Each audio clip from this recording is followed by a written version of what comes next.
Yep, that's broken.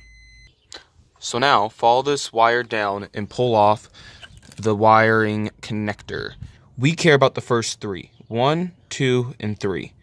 This one is ground, this is the power supply, and the third one to the right is the signal output, the sensor output.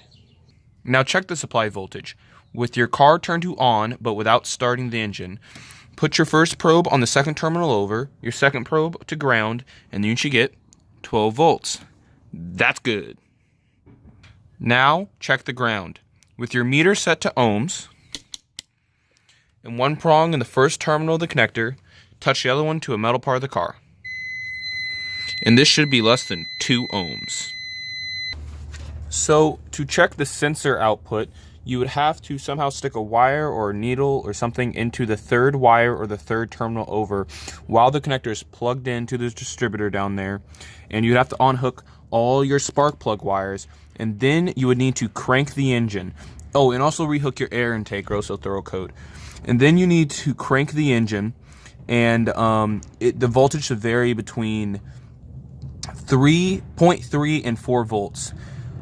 So right now I am not gonna do that part because I don't want to throw code in my engine by not having the spark plugs hooked up.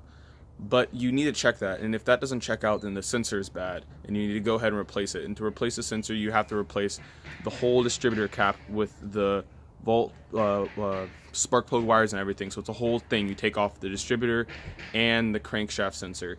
If you check the power supply voltage and that was off, you need to go ahead and have it taken to your local dealer and looked at to see if your computer is bad. And if you did not have a ground, you need to check for any wire breakages or anything like that in your ground wire, and then you should go ahead and address that appropriately. All right, guys, I hope this helped you out. I'm going to be shooting videos on how to take off the distributor cap. It includes putting your car on top dead center, so look out for that video. And I hope this helped you guys out. All right, see you later.